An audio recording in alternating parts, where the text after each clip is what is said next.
Y'all know my first guest. He sat beside me for 7 years, which sounds like a punishment. Beginning next Friday, you can see him in the film My Boss's Daughter. Please welcome our best friend, Andy Richter. Let's get him on here.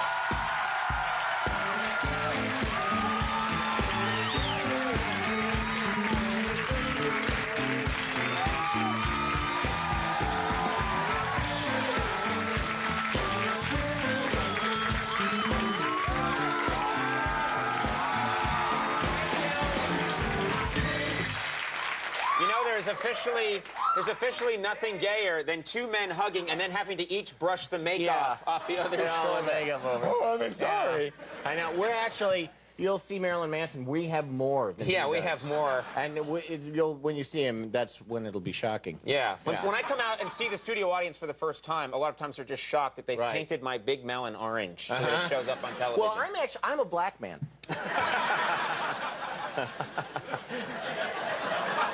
The voice is a dead giveaway, yeah. Sometimes it's hard. People will be on the phone and be like, "Are you black?"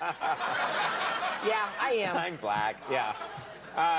You know, it's funny because this is right now in this sort of scheme of our show. We've been sitting around and looking through our past because we're doing this 10th anniversary show, which you're going to take part in. I'm going to be coming back for. And that's going to be in September. When is it? The 14th? I got to keep plugging that thing. 12. Anyway, what is it? 14th. Right, yeah. A little drinky winky. Right. Now, numbers, what do they matter to me? Yeah.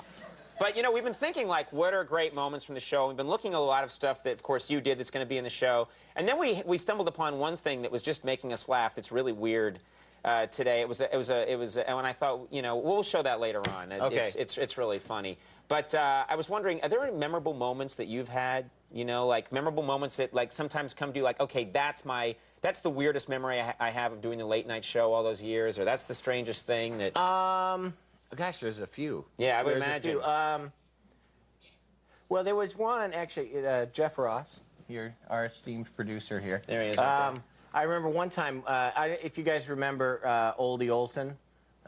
This is a long time ago. Yeah, this is a long time ago. Remember him. He was on the show in the very early days. I think we have a picture of him, so that he was a guy we used a lot on the show.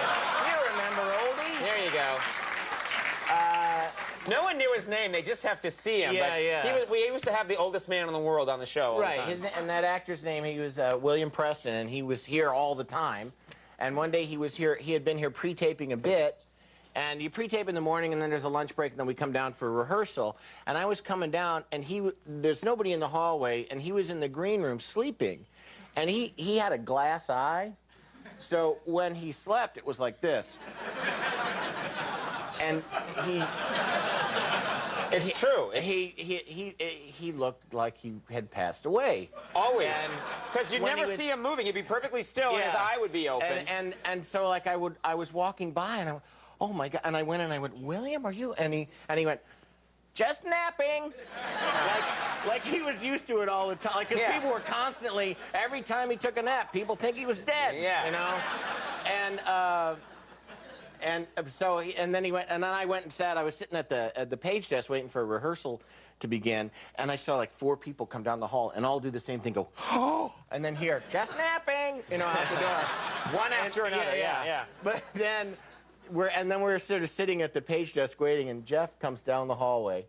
He's walking down the hallway to rehearsal, coming along, and he stops, turns, sees William there, keeps going. And it was so obvious, like, it's going to be my problem sooner or later. Yeah. Might as well wait a while. The guy died. What can you do? What about... Yeah, it was always fun, you know, talking to you after the show because we would swap stories about the guests, like stuff that we couldn't talk about here on television. And much we still can't. Yeah, yeah, exactly. Especially me, I'm out there trying to get work. Yeah. You know, you can talk about whatever you want. Right, well, you gotta get guests, I guess. Yeah. Nah, we don't need guests. What do I need guests for? But what happened backstage with anything with like a famous celebrity that you'd want to talk about, or nothing that you'd want to get in trouble over? Well, there was this actually. I only heard about. See, because a lot of the stuff too, we would hear about. We would be out here doing the show, and then stuff would happen in the hallway that we wouldn't know about, and then everybody would be talking about it later. And one time, apparently, your dressing room's just outside, and a lot of people would hang out in your dressing room to watch the show, Right. and you have a bathroom there, which Right. is the closest bathroom. And all the writers were saying that one day Sting was on the show, and we were out here doing the first act or something, and that he came in to use your bathroom, and left a green cloud, apparently.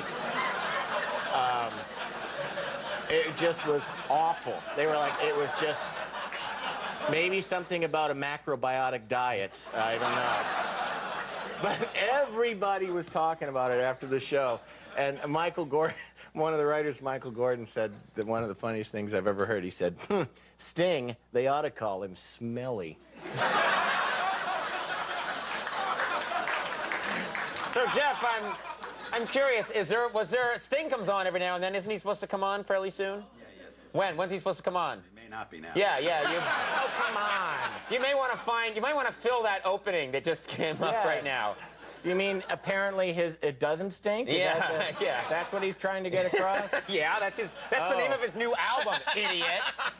Oops. I Don't Smell. Oh, no. You think he's gonna come on now? Oh, we all do it. I mean, come on. Sting, have a sense of humor, Sting. Yeah. He's watching right now in the lotus position. Having sex that lasts 9 hours, yeah. Now you're doing... I want to talk about this. You're Yes. doing a movie with the Olsen twins, which Yes, I blows my mind that I you're am. doing. We've sent you into the world, and you're with the Olsen twins. That's right. Now. Well, I tell you. This is good. Now, I look at it like this. When you're confronted with a superior life form, Right. you can either be food or a pet. Right. I choose to be a pet. Okay. I mean, pretty soon we're all going to be working for those girls. Yeah. Those girls are a force. You know what? They are really great. I've been having a lot of fun with them, and they're like old showbiz pros. They should smoke cigars.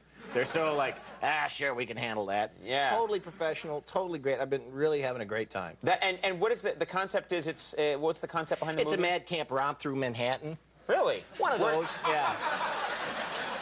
Wow. Yeah. I hope you pitch it a little better when you come back to pitch that movie. Yeah. See, because if my acting career falters, I'm going into publicity. Yeah. Madcap romp. Yeah. What else is new? What? Where do they shoot it? In Manhattan? No, in Toronto. Oh, there you go. Yeah. I love those movies. Yeah. Don't people running around spinning in Manhattan, and you just see all these Right. white people in the background Right. eating flapjacks? Yeah, drinking Labatt's. Yeah. No, well, we're coming here for a few weeks. Right. Later on. So Right. We'll be here around the streets of Manhattan. Did you like Canada? Was it nice? I love Canada, and I've worked there before. It's like, to me, it's like working in a giant Wisconsin. It's Right. nice, and it sort of has this it's sort of European, and it's so safe and clean that it just gets boring. Like the news. The news there. is hilarious. Like this morning, before I got on a plane to come here, I was watching a morning show. And This is in Canada. in Toronto. Yeah. They did a story about how there's a particular street, and I don't think it was one particular spot, but where there's not really a stop sign, but there's a pedestrian crosswalk. Right. And they had a reporter out there, and they did 4 minutes of airtime about him walking across and saying see, that guy didn't stop. 4 minutes. I guess that's what happens when you don't have 85 murders a day. Yeah. It's And they probably were teasing the news all night. They Yeah. probably ended with that, stick around for the crosswalk story. The crosswalk scandal, We got no time, right? I've been getting the red wrap for a long time here. Oh, This is what sorry. happens when you and I start I'm to a chat. chatterbox, old chatty Cathy. There you go, sounding black again. Yeah, My Boss's Daughter, the movie you're promoting, opens next Friday. Go see that. And Andy, you're going to stick around tonight? that's it. I certainly am. Andy Richter's going to be here all night. Marilyn Manson coming up. We'll be right back.